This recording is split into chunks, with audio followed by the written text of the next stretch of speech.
أعوذ بالله السميع العليم من الشيطان اللعين الرجيم. بسم الله الرحمن الرحيم. الحمد لله الذي لا يفره المنع والجمود ولا يقضيه الإعطاء والجود، إذ كل موت منتقص سواه وكل مانع مذموم مع خلاه. هو المنان بفوائد النعم وعوائد المزيد والقسم، ما اختلف عليه دهر فيختلف منه الحال، ولا كان في مكان فيجوز عليه الانتقال. جلت عظمته، والصلاة والسلام على سيد أصل ما في الوجود، سر الله في كل موجود، نقطة دائرة الوجود، صاحب اللواء الحمد والمقام المحمود، أبي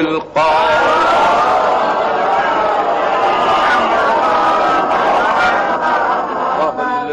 بيت الطيبين الطاهرين المعصومين المظلومين، الذين أذهب الله عنهم الرجس وطهرهم تطهيرا.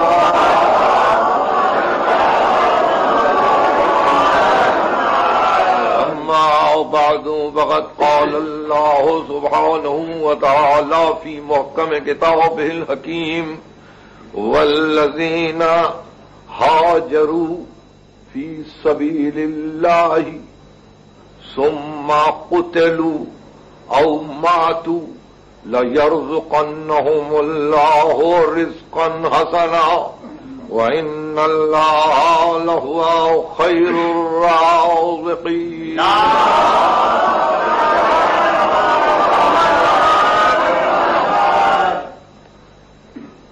سورہ حج میں ارشاد باری ہے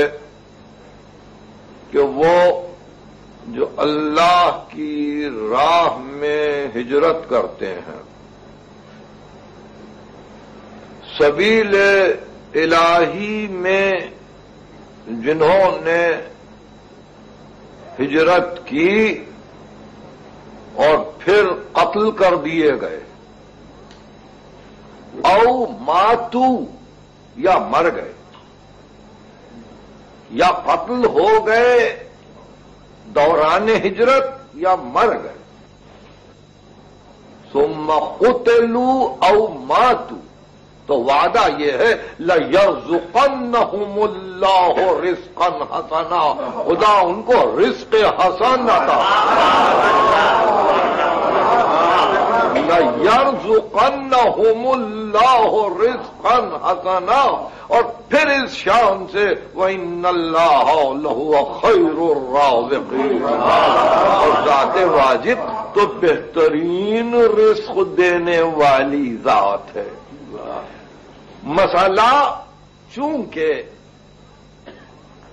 ہماری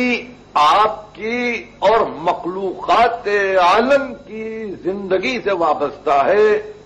اس لیے التفات کے قابل ہے مسئلہ رزق۔ ذات واجب نے اپنے آپ کو خیر الرازقین کہا ہے، اور پھر کبھی ارشاد فرمایا کہ میں رزاق متین ہوں.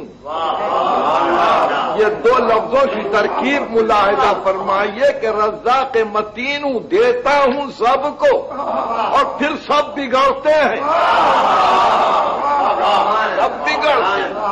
سورہ ہود میں ارشاد ہوا ما من دابۃ فی الارض الا علی اللہ رزقها. زمین پر کوئی چلنے والا ایسا نہیں ہے مگر ہی کہ اس کے رزق کی ضمانت ہم نے لی. سورہ ہود اور سورہ عنکبوت میں ارشاد ہوا کہ من دابۃ، کتنے ہیں زمین پر حرکت کرنے والے، لا تحمل رزقہا، جو اپنا رزق اپنے کاندھے پر لیے ہوئے نہیں پھرتے ہیں. ہم ان کو رزق دیتے ہیں. ہم ان کو رزق عطا کرتے ہیں. وہ اپنے کاندھے پر لیے ہوئے رزق نہیں پھرتے. تو ایسی صورت میں اعطاء رزق جس کی ذمہ داری ذات واجب نے لی ہے، کبھی کبھی جب دعوت فکر دے تو آپ کو یہ غور کرنا پڑتا ہے کہ پوری نوع انسانی نفس واحد ہے. روئے زمین پر کہیں انسان رہے، وما خلقکم ولا بعثکم الا کنفس واحدہ. تمہاری خلقت اور تمہاری بعثت، تمہارا پیدا ہونا، تمہارا اٹھایا جانا نفس واحد کی طرح سے.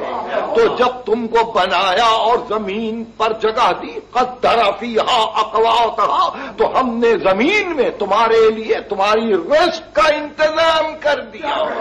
اب ساری زمین پر جتنے بھی بندے جی رہے ہیں، جتنی بھی مخلوق پل رہی ہے، زمین میں اتنی صلاحیت ہے، اتنی استعداد ہے، اتنی قابلیت ہے کہ ان سب جینے والوں کے لیے وہ سامان رزق فراہم کرے. زمین کو اس قابل بنایا. لیکن اگر زمین پر عارضی نظم و نسق رکھنے والے اور زمین پر انسانی حکومت کے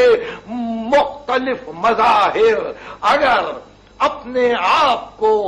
تجارت کے انداز میں اور قیمتوں کے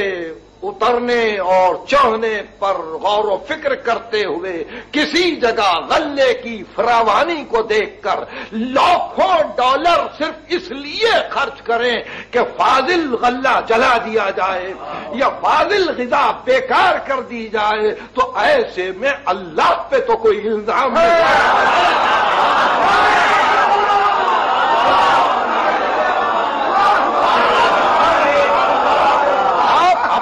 ہاتھوں رزق تباہ کر رہے ہیں اور خود سے بہتر آپ واقف ہیں، سننے والے واقف ہیں کہ کتنے کروڑ ڈالر خرچ کیے جا رہے ہیں کہ غلے کو تباہ کرو، فاضل رزق کو تباہ کرو، اس لیے کہ کہیں بازار بگڑ نہ جائے، کہیں قیمت پر اثر نہ آئے. تو بندے اگر اپنے ہاتھوں سے اس طرح سے عطا کیا ہوا رزق برباد کرے تو وہ اس کی رزاقیت پر تو الزام نہیں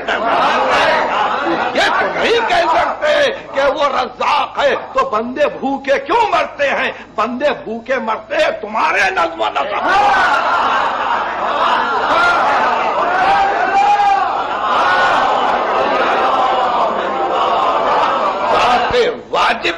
ذات واجب پر آنے واحد کے لیے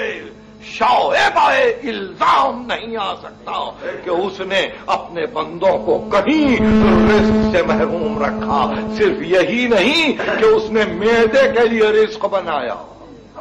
اس نے جس چیز کو خلق کیا اس کے لیے رزق بنایا، جس چیز کو خلق کیا اس کے لیے رزق بنایا. دماغ بنایا تو دماغ کے لیے یہ رزق الگ ہے، آنکھیں دی تو آنکھوں کے لیے رزق الگ ہے، کان پیدا کیے تو کانوں کے لیے رزق الگ ہے، ناک پیدا کی تو ناک کے لیے رزق الگ ہے، لمس کو پیدا کیا تو قوت لامسہ کے لیے رزق الگ ہے، اور پھر آگے بڑھ کے اگر عقل دی تو رزق عقل کچھ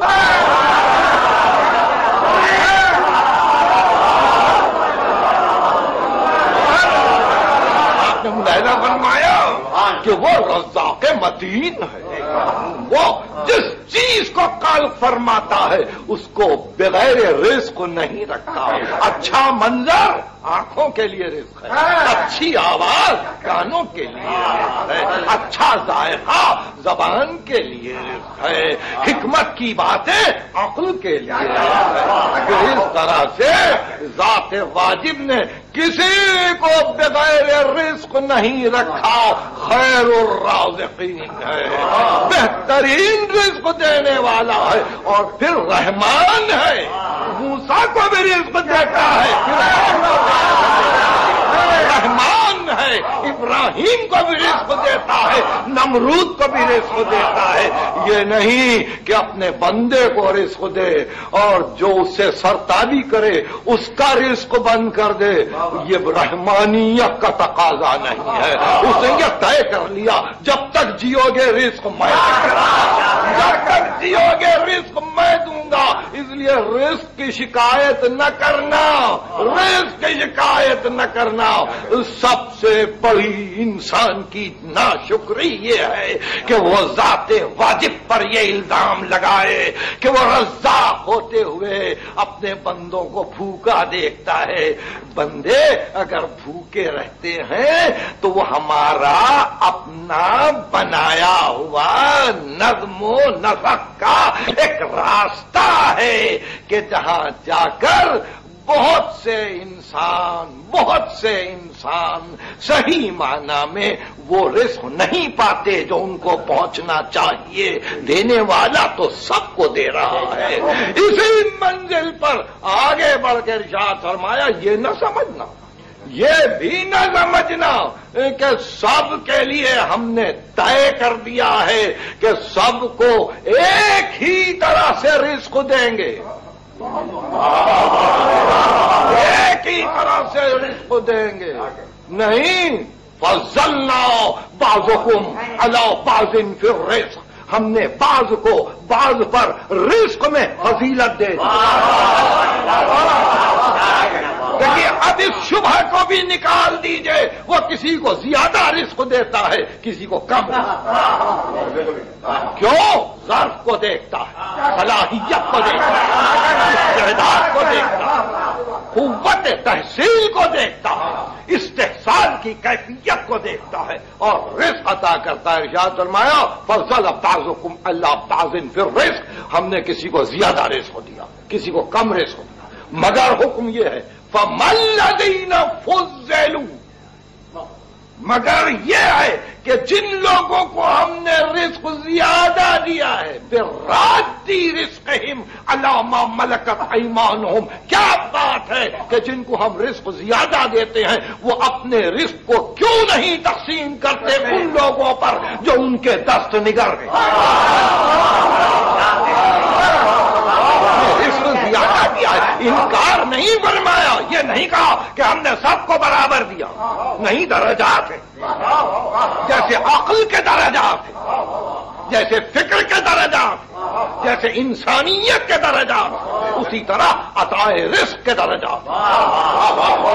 عطائے رزق کے درجات کی وجہ سے ذات واجب پر کوئی تہمت نہیں لگائی جا سکتی، جس کو جس قابل پاتا ہے اتنا رزق دیتا ہے، مگر ارشاد ہوتا ہے فَمَا الَّذِينَ فُضِّلُوا بِرَادِّ رِزْقِهِمْ عَلَىٰ مَا مَلَكَتْ أَيْمَانُهُمْ فَهُمْ فِيهِ سَوَاءٌ، ارے تم نے حاصل کیا رزق کو تو اس میں تو فضیلت دی، مگر رزق کے استعمال میں تو سب برابر ہیں۔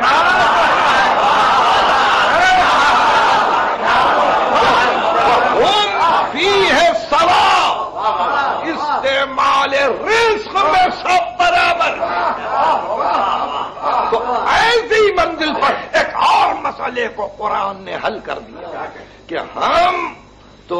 بہت سو کو رزق میں اضافہ کر دیتے ہیں، مگر یہ چاہتے ہیں کہ جب ان کے پاس اضافے سے رزق پہنچ جائے تو جو ان کے دست نگر ہو وہ ان تک تو رزق پہنچا دے، اس لیے کہ ان کو ہم نے راہ واسطہ بنایا، ان کو ہم نے ذریعہ بنایا ہے کہ ہمارے فیض کے لیے ذریعہ بن کر رہے ہیں، ہمارے کرم کے لیے ایک راستہ بن کر رہے ہیں۔ تو آپ نے دیکھا کہ یہ مدارج رزق ہے، اور اس کے بعد ارشاد ہوا بڑی وضاحت کے ساتھ کہ دیکھو ایک مثال ہے اور اس مثال کو نہ بھولو، ضرب اللہ عبدا مملوکا، ضرب اللہ عبدا مملوکا، سورہ نحل، کہ اللہ ایک مثال دیتا ہے ایک غلام کی، لا یقدر علی شیء، وہ کسی بات پہ قادر ہی نہیں ہے۔ ضرب اللہ مثلا عبدا مملوکا لا یقدر علی شیء، اور ومن رزقناہ منا رزقا حسنا، اور دوسرا وہ شخص ہے کہ جس کو ہم نے اپنے پاس سے رزق حسن دیا ہے۔ اب مثالیں دی، ایک غلام ہے جو کسی بات پہ قادر نہیں ہے، ایک وہ ہے جس کو ہم نے رزق حسن دیا ہے، تو اس کا عالم یہ ہے وَمَن رَزَقْنَاهُ مِنَّا رِزْقًا حَسَنًا فَهُوَ يُنْفِقُ مِنْهُ سِرًّا وَجَهْرًا۔ تو اب رزق پانے والا رزق حسن کا کبھی چھپا کے تقسیم کرتا ہے، کبھی علانیہ تقسیم کرتا ہے، کبھی رات کی تاریکی میں دیتا ہے، کبھی دن کی روشنی میں دیتا ہے۔ تو جس کو ہم نے رزق حسن دیا وہ رزق حسن کو روکتا نہیں،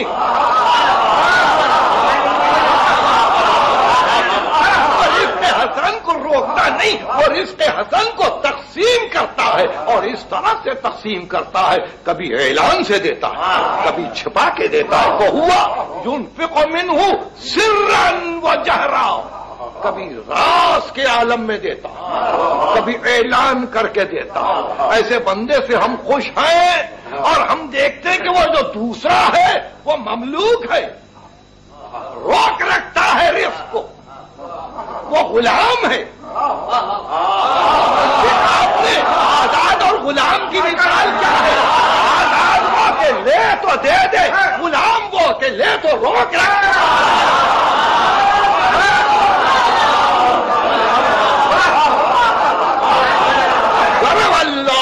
مثلا عبدا مملوکا لا یقدر علی شیء ومن رزقناہ منا رزقا حسنا، اور وہ بندہ بھی ہے جس کو ہم نے رزق حسن دیا،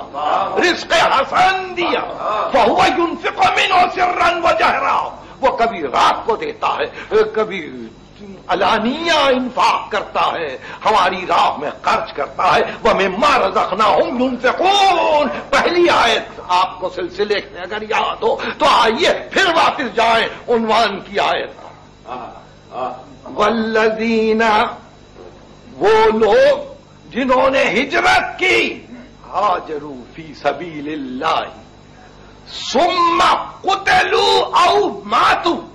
وہ قتل ہو جائیں یا مر جائیں، لَيَرْزُقَنَّهُمُ اللَّهُ رِزْقًا حَسَنًا، ان کو خدا رزق حسن دیتا ہے تو وہ غلام نہیں ہے،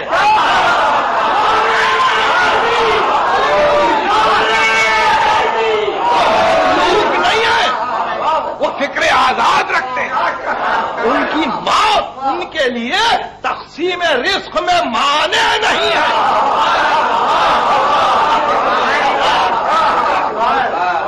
ثم قتلوا او ماتوا لَيَرْزُقَنَّهُمُ اللَّهُ رِزْقًا حَسَنًا، خدا ان کو رزق حسن دیتا ہے اگر وہ قتل ہو جائے یا مر جائے۔ دیکھیے رزق کا تصور تو جینے کے ساتھ ہے نا، زندگی کے ساتھ ہے، یا ارشاد ہوتا ہے مرنے کے بعد، جب مرنے کے بعد رزق حسن دیتے ہیں تو وہ اور تقسیم کر رہا ہوگا۔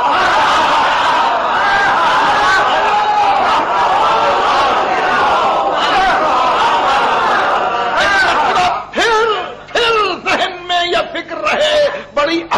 فکر پیش کر رہا ہوں، جس کو ہم دیکھتے ہیں کہ راہ خدا میں ہجرت کر کے آ رہا فی سبیل اللہ، مکان سے مکان کی طرف ہجرت نہیں، من بلد الی بلد ہجرت نہیں، بلکہ نہیں عادات قبیحہ کو چھوڑ کر خصائل حسنہ کی طرف آ رہا، ظلمات کو چھوڑ کر نور کی طرف آ رہا، بدی کو چھوڑ کر نیکی کی طرف آ رہا ہے۔ تو اگرچہ اپنے مقام پر بیٹھا ہی ہو مگر مہاجر ہے، مگر مہاجر ہے، اس لیے کہ حرکت مسلسل ہے، حرکت مسلسل ہے، سیر مسلسل ہے، سیر عقلانی ہے،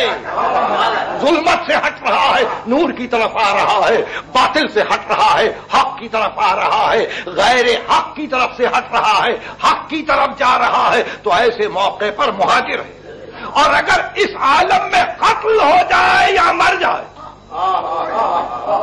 قتل ہو جائے تو اس کے معنی یہ کہ دشمنوں نے مارا، اور اگر مر جائے تو اس کے معنی یہ کسی کی محبت میں مر گیا۔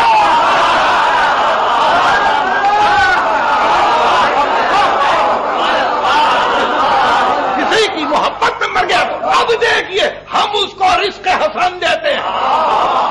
یعنی اب ایسے قتل ہونے والے یا ایسے مرنے والوں کو مردہ نہ سمجھنا۔ کیا دلیل دی ہے؟ رزق حسن ہم دے رہے ہیں، اور جس کو ہم رزق حسن دیتے ہیں،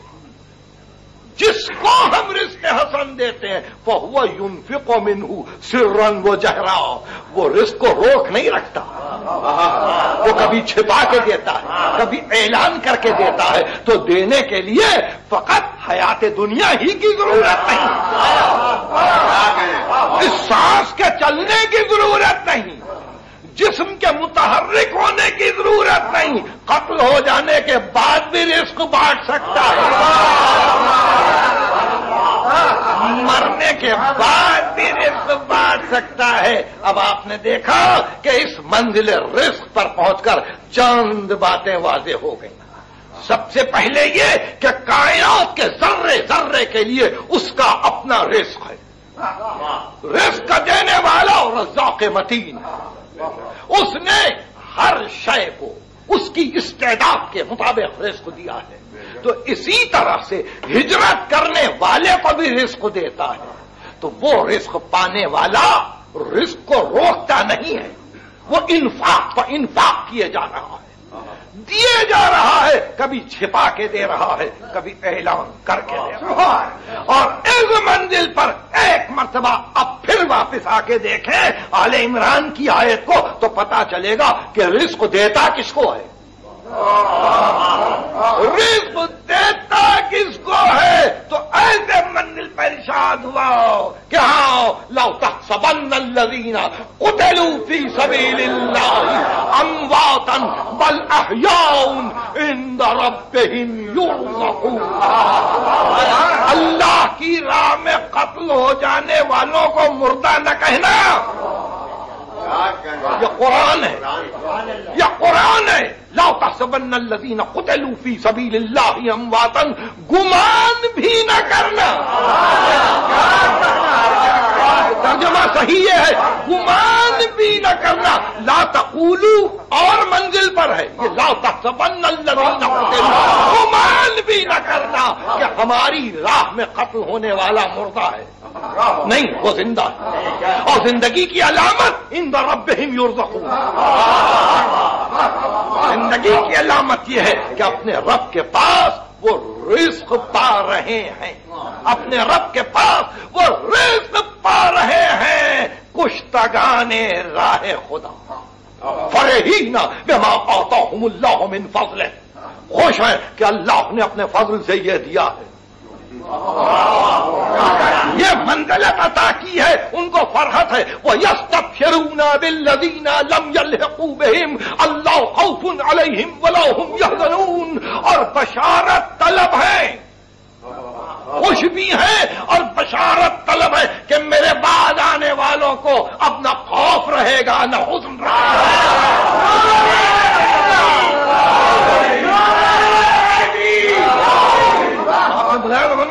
یہ کون سی منزل ہے کہ راہ خدا میں قتل ہونے والا رزق پا رہا ہے؟ خوش اس لیے ہے کہ اللہ کا فضل یوں شامل ہے، بشارت طلب اس لیے ہے کہ اب بعد آنے والوں کو ڈر نہیں رہا، اب جس کو جہاں ضرورت پڑے نام لے لے شہید کا،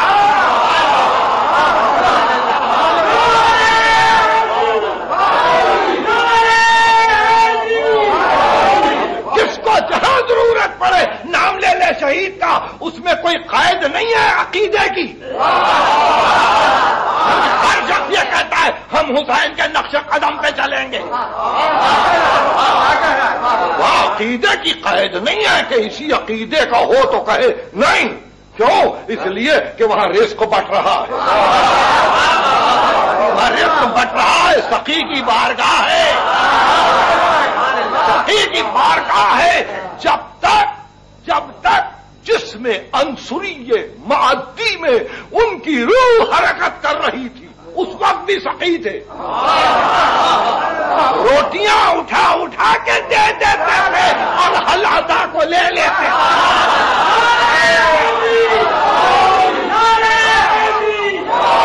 اور مرنے کے بعد تو رزق رکا نہیں، رزق رکا نہیں، شہیدوں نے رزق دیا،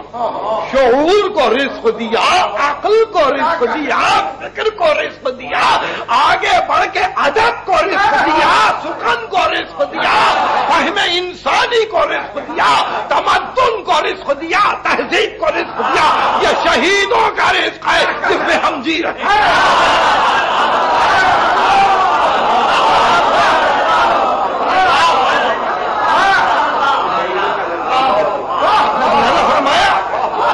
یہ منزل عجیب تھی، عجیب منزل، یہ شہیدوں کا رزق ہے، شہیدوں کی تقسیم اس طرح سے ہے رزق کہ وہ مسلسل عطا کیے جا رہے ہیں۔ ہر منزل، ہر اکتساب کرنے والے، ہر استعداد رکھنے والے نے حزب حوصلہ شہید سے رزق لیا۔ آل عمران کی یہ آیت اب آپ سن چکے ہیں کہ گمان بھی نہ کرنا کہ کشتگان راہ خدا مردہ ہے، نہیں، بل احیاء، وہ زندہ ہے، یعنی اللہ کی نگاہ میں زندگی اور موت کا وہ مفہوم نہیں ہے آپ کی اور ہماری نگاہ کہ سانس چلے تو زندہ ہے، ہم حرکت کریں تو زندہ ہے، نہیں، قرآن کی نگاہ میں تو حیات و موت کا تصور ہی اور ہے۔ سورہ جاثیہ کی آیت ہے ام حسب الذین اشتروا السیئات ان نجعلہم کالذین آمنوا وعملوا الصالحات سواء محیاہم ومماتہم ساء ما یحکمون۔ کیا بدکاری کرنے والے یہ سمجھتے ہیں کہ ہم ان کو ایمانداروں کی صف میں لا کر کھڑا کر دیں گے؟ نہیں، ان کی حیات و موت ہمارے نزدیک دونوں برابر ہیں، ان کی حیات و موت ہمارے نزدیک برابر ہے، تو بدکار کی زندگی قرآن کے نزدیک موت ہے، قرآن کے نزدیک موت ہے، یعنی سانس لیتی ہوئی میتیں ہیں، حرکت کرتے ہوئے جنازے ہیں، یہ حیات نہیں ہے۔ مگر قرآن جس کو زندگی کہتا ہے وہ زندگی وہ ہے کہ جہاں ایمان و عمل صالح کے بعد انسان عزم ہجرت کرے، عزم ہجرت کرے، ظلمت سے نور کی طرف آئے، اب قتل ہو جائے یا مر جائے ہم اس کو رزق حسن دیں گے، تو قتل ہونے والے کی شہادت لازم، شہادت کی زندگی ثابت، مگر مرنے والے کے لیے، مرنے والے کے لیے کہا اللہ و من مات علی حب مات شہیدا۔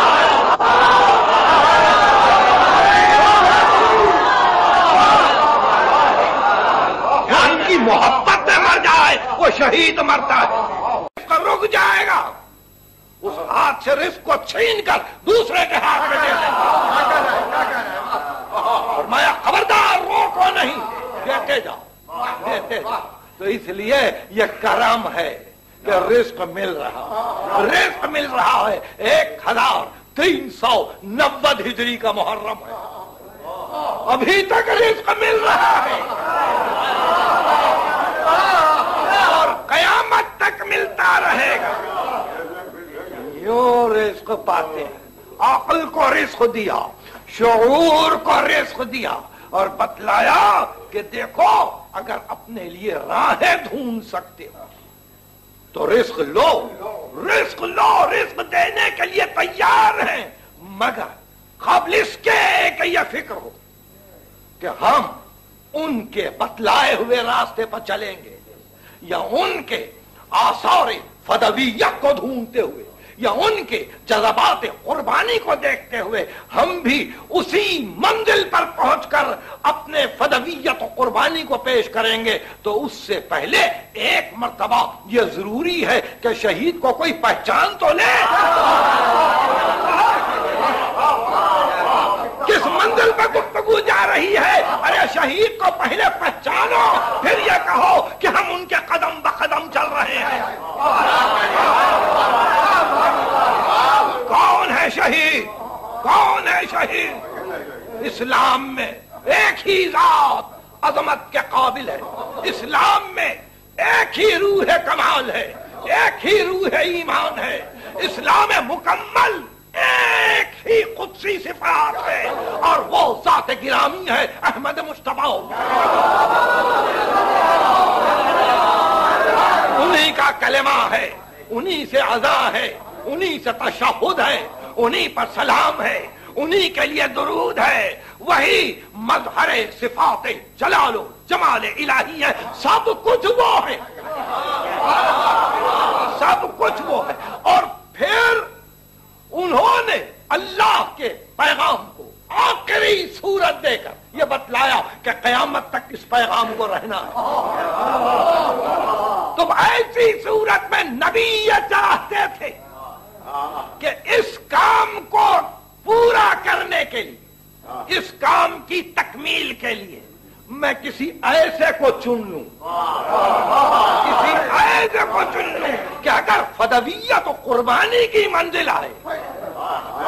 تو وہ نہ اپنا خیال کرے، نہ بچوں کا خیال کرے، نہ گھر والوں کا خیال کرے،